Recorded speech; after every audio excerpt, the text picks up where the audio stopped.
Hi, everyone. I'm trying to discern how much to cover today. I already heaped much combinatorics on you already by way of going through that problem number 20 in the kind of detail I did in 8.2. I think what I'm going to do is I'm going to kind of continue on with a little bit of the setup of the whole Polya enumeration paradigm. Um, a lot of it relies on having a pretty thorough understanding of so-called permutations. Okay, we've seen permutations before, we know what they are, but we have typically thought of them as sort of like orderings of elements, and we've called those permutations. But here, we're talking about permutations in another sense. What these permutations are basically um, things that move objects around, okay? And the permutations that we were looking at before were actually doing that as well. In some sense, that we think of this permutation as a function. It moves one element from one place to another place. That's what functions do. But a permutation just happens to do it from the set to itself, okay? So like a permutation of 5 elements is a one-to-one and onto mapping from the set of 5 elements to the same set of 5 elements. So every one of those 5 things moves to one of those same 5 things in some way, okay? And you're not allowed to have 2 things go to the same place, all right? So that just means all that's happened is those objects have permuted around and been matched in that way. And a word or like an ordering of objects, like we've thought about permutations before, is really just one way of notating what's happening with a permutation thought of as a function, okay? So, I mean, I'll talk about that in a little bit more detail, but really kind of understanding permutations and symmetries is going to be critical to our future discussion around this topic. So I just want to spend some time thinking carefully about that. Okay, so I'm going to share this. Let's share this. Okay, here we go. Okay, this is where we kind of left off last time. So just to remind you, we had these guys right here. Okay, we had 2 colored the vertices of the square, and these were all the different colorings that we ended up with. But what we noticed is if we let these squares float around in 3-dimensional space, then a lot of these really aren't different at all. And so what we did is we grouped things according to their differentness, their true differentness, okay? And that gave us like 6 groupings. So C1, which was the all blacks vertex square, that one was by itself. Similarly for the all white one, all white vertex square, the 16th coloring down there in the lower right. And then I had C2 through C5, which is basically 1 white vertex and 3 black vertices. And we noticed that those can kind of freely float into one another. Okay, and in the end, we want to rigorously formalize what it means for these things to be allowed to float into one another.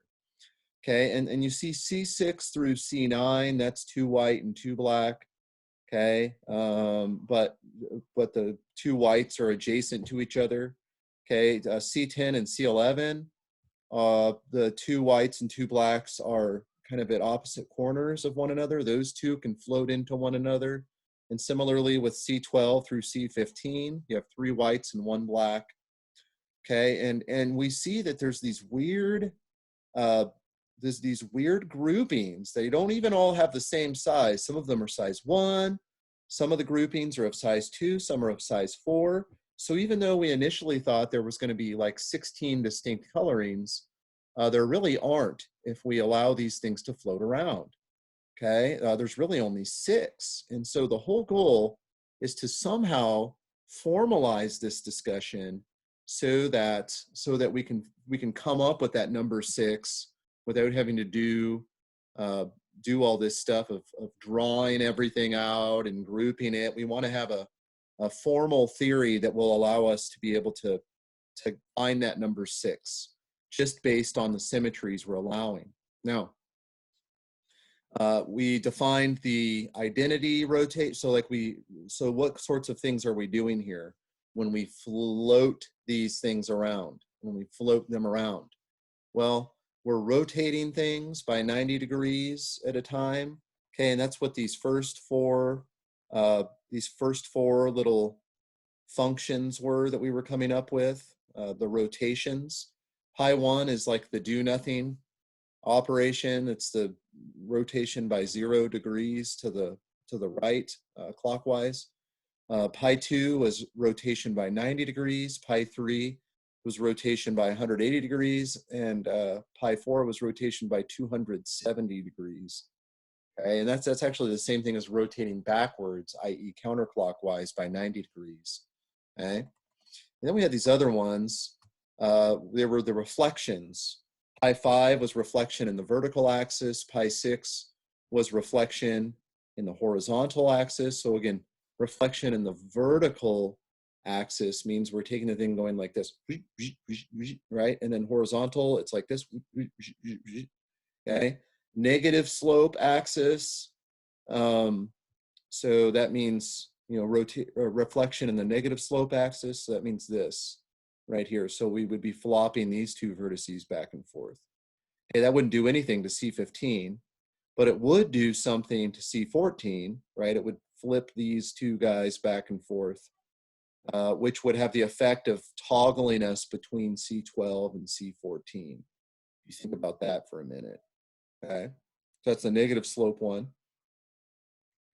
And then we have the positive slope one as well. Now the positive slope one on this grouping right here, so the positive slope one would toggle C13 and C15 between one another, okay? But of course, the positive slope one wouldn't do anything. It would fix C12 and C14, okay? So it wouldn't do anything to those guys. So look, I mean, we're still talking too loosely about these things. We need to formalize this discussion, okay? In general, combinatorialists, you know, just a permutation is just an ordering of objects, and it looks like a word when you write it out. It's a word in the sense, a word, quotation marks, in the sense that it's a bunch of numbers strung together. But a permutation in general is just, you know, you take a set of elements and you actually have a one-to-one and onto function from the set to itself. And the set could be anything. It could even be infinite, okay? A special one is S, what we call S sub n. So S sub x is just the set of all permutations on a set X, okay? So one-to-one and onto function from X to itself. Sn is a set of permutations on a set with n elements, okay? And oftentimes we just think of that as being the numbers 1, 2, ... n, okay? So okay, how in the world am I to think about, this if indeed we want to see these words that we've been writing down that represent permutations as actual functions? Okay, well, I want to show you that here. So let me stop sharing this. Okay, hang on a second. I'm gonna pause this and show you. All right, so here we are. So how can we think of a permutation the way that we've been normally thinking of it? So for instance, let's think about S, you know, S3, or actually let's do something more interesting, S4. Okay, so what is S4? Well, we've been kind of thinking of these things as a bunch of words, okay? So for instance, I might have 1, 2, 3, 4. Okay, that would be one of the words. you know, let's see, 1, 2, 4, 3. 1, okay, so 1, 2, 4, 3, 1, 3, 2, 4, 1, 3, 4, 2. Okay, and there's lots of, there's going to actually be 24 or 4 factorial total of these things, yeah? So, you know, you might have things like 3, 4, 1, 2 in here, etc., right? So maybe 4, 3, 2, 1, okay? Of course, the size of S4 is just 4 factorial, which is 24. Okay, so there are 24 total elements and total permutations in here. So how in the world am I going to take a permutation that happens to be in here and think of it as, you know, it's currently just a word. Think of it as a function. How can I see this as a function? Okay, so for instance, you know, so consider this. Oftentimes we use the notation like pi for a permutation because it sounds like, you know, so pi is often used as a notation for a permutation. I'm not talking about the number pi right now. Okay, so I'm not saying that pi equals 3, 4, 1, 2, right? I'm not saying that the number pi equals 3, 4, 1, 2. I'm just taking the particular permutation 3, 4, 1, 2. So what is this? How is this? How can I think of this as a function from the set 1, 2, 3, 4 to the set 1, 2, 3, 4?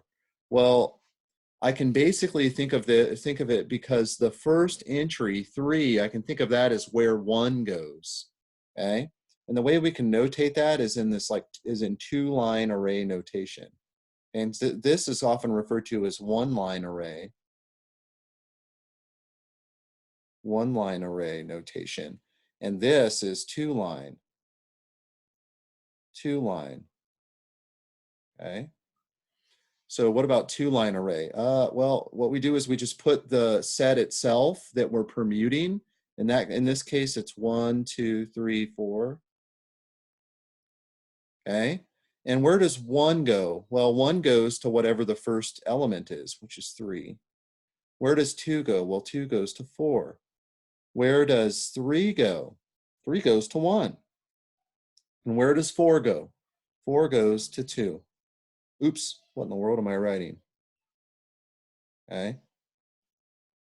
4 goes to 2. Okay. So this permutation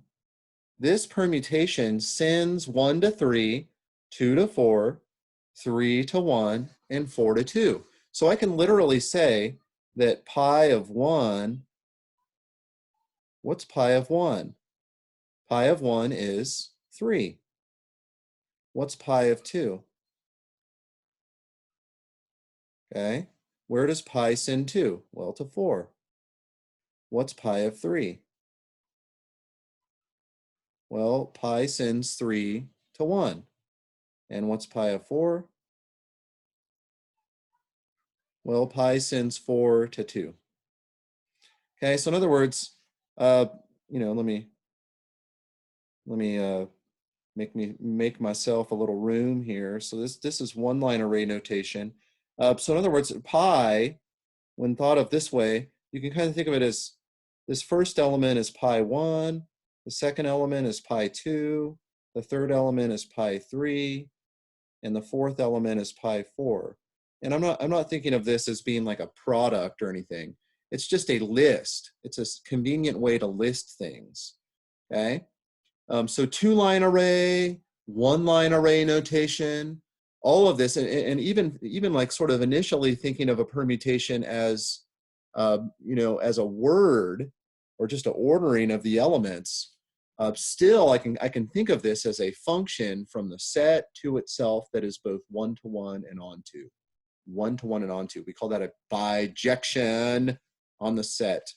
Okay, so so that's going to be important for us. Okay, that's going to be important for us later on. And by the way, so let me see here. I'll go on another page. Like each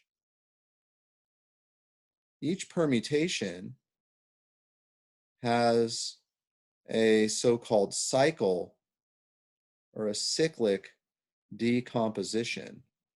And this is going to be really key for us eventually, okay? Each permutation has a cyclic decomposition. So for instance, suppose I take pi to be this permutation. 5, 4, 6, 3, 1, 2. Let's see, 1, 2, 3, 4, 5, 6. So this is an element of S6. Okay, it's a permutation on 6. The elements 1, 2, 3, 4, 5, and 6. Okay, and incidentally, if I wanted to write this in 2-line array notation, I would say 1, 2, 3, 4, 5, 6, and I would go 5, 4, 6, 6, 3, 1, 2, like that. Okay, and I can actually write this in cyclic. So there's 1-line array, and there's the 2-line array notation. I can actually write this in terms of cycles, and the way you do it is like this. You say, okay, where does 1 go? Okay, well, 1 goes to 5. Okay, and then where does 5 go? Well, 5 goes to 1. Okay, and the way I'm going to notate that is like this. I'm going to say, okay, I'm going to track the kind of the cycle that 1 goes throughout the whole permutation. So this is 1, 5. What this means is pi has the effect of sending 1 to 5, and then 5 goes back to 1, of course. And then the thing closes off. It just closes off flat out, and that is the extent of that particular cycle within the permutation. So 1 goes to 5, and then 5 goes back to 1. Okay? Okay, what else? Oh, well, okay. Well, 2 goes to 4. And then where does 4 go? 4 goes to 3. And then where does 3 go? Well, 3 goes to 6. So let me write it this way. Let me write it this way. Okay, and then 3 goes to 6. Okay, and then what? So it goes like this. And then 6 goes back to 2. Okay. So those 4 like little chunks are all together. So in other words, let's write this again. Where does 2 go? 2 goes to 4, 4 goes to 3, 3 goes to 6, and 6 goes back to 2.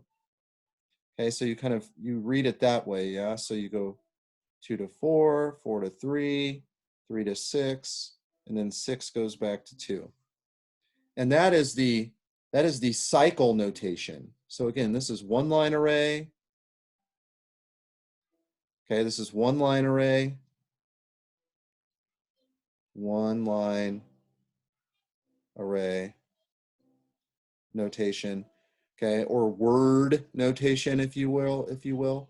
This is 2-line array.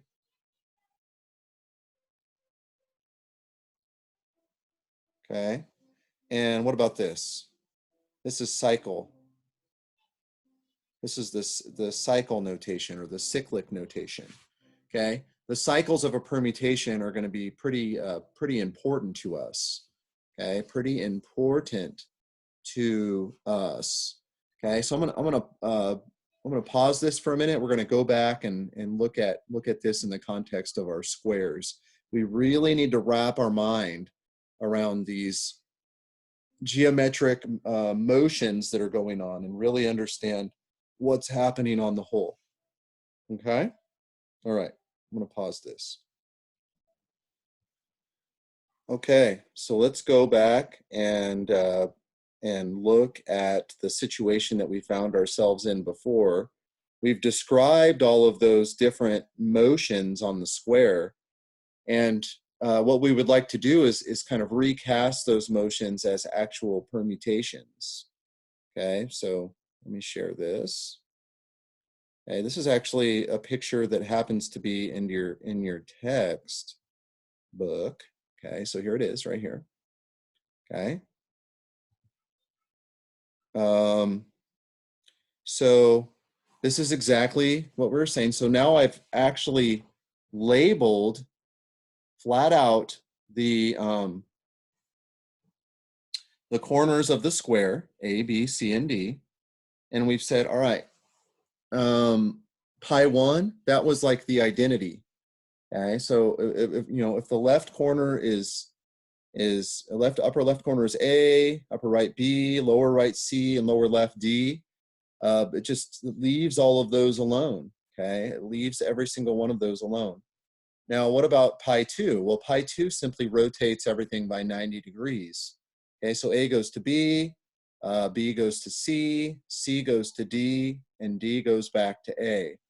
Okay, and incidentally, I could have put numbers here, like A could be 1, B could be 2, etc. But it's all right to use letters as well. The same kind of notation and everything carries over. It doesn't matter that I was using numbers over there. I could have been using A, B, C, and D as well. Okay, so all of these actually correspond to something in S4. Where I've basically just changed 1s to A's, 2s to B's, 3s to C's, and 4s to D's. Okay, pi 3 was rotation by 180 degrees. And what that's basically going to do is flip A and C back and forth and flip B and D back and forth. So can you start to see how the cycle structure is going to come out of these things naturally?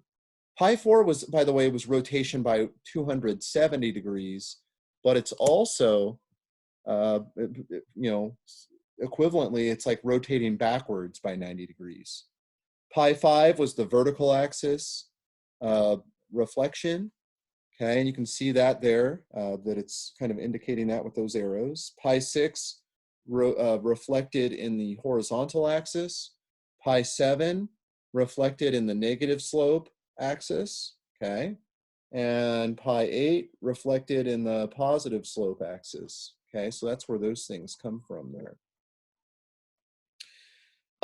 I wanted to go through, like, how do we know that that's all the possible things?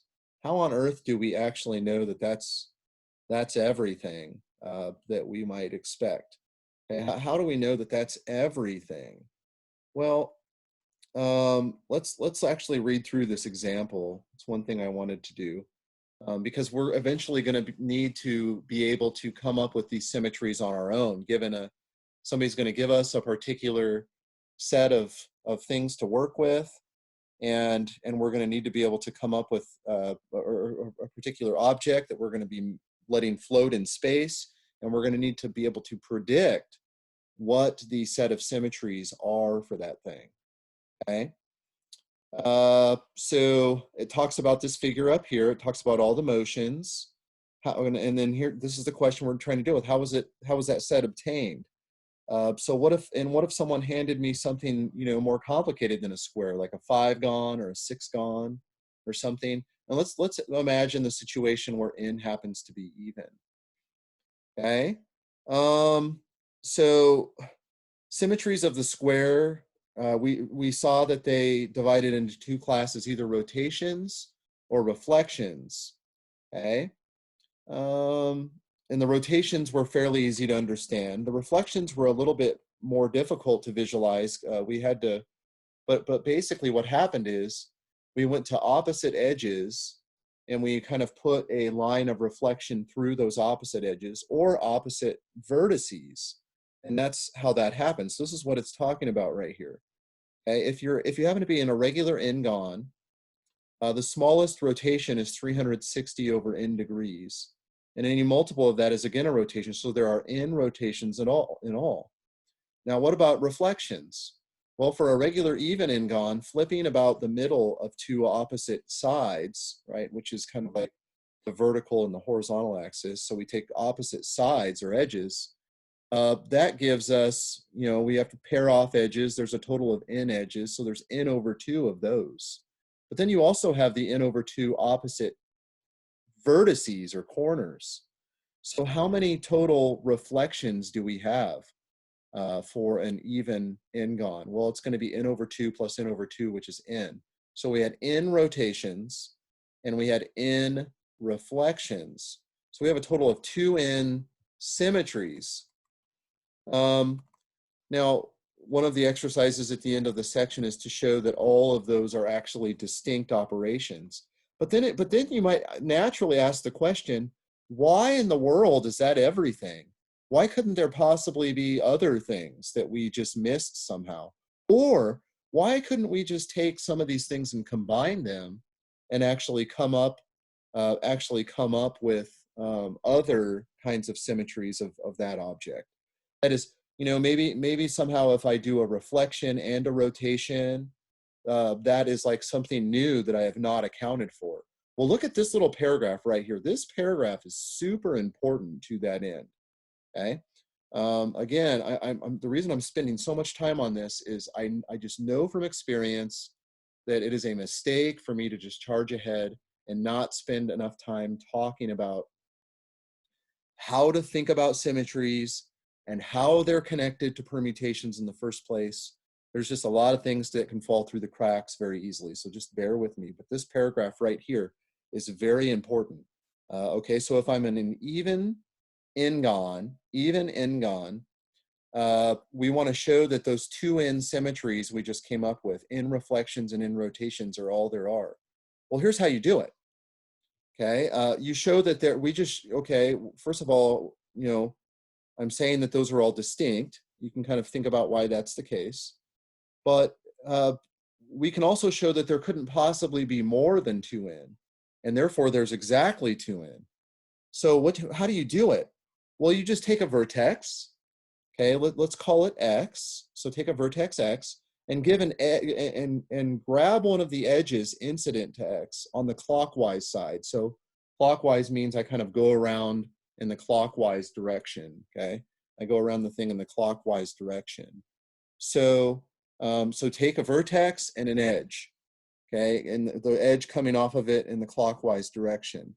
Well, how many places could x go? Well, x could go to n possible places, yes? X could go to n possible places. And what about the edge? Well, there are 2 places it go. Either it's going to kind of stay on the clockwise side of x wherever it goes, or it's going to go to the opposite side, yeah?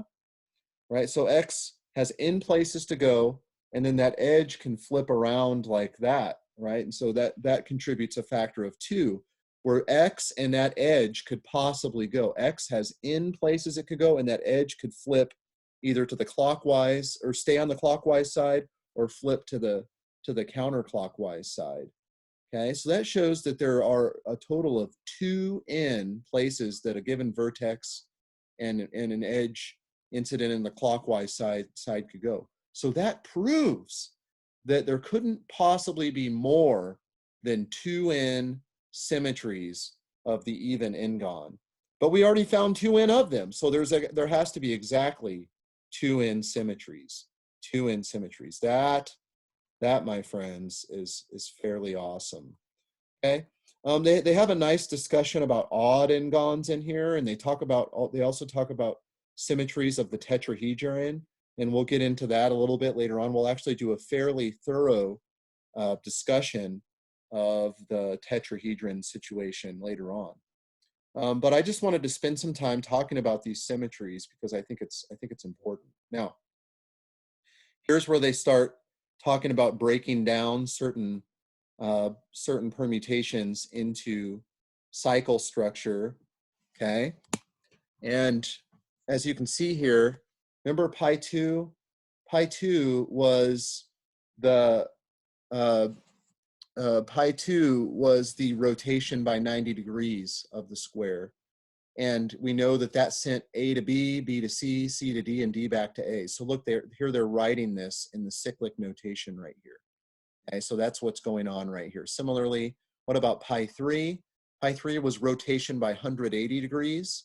So that means that A would get sent to C, and C would get sent back to A, yeah, as we rotated that thing by 180 degrees. Similarly, B and D. So this is the cycle or the cyclic decomposition of that particular motion on the square, okay?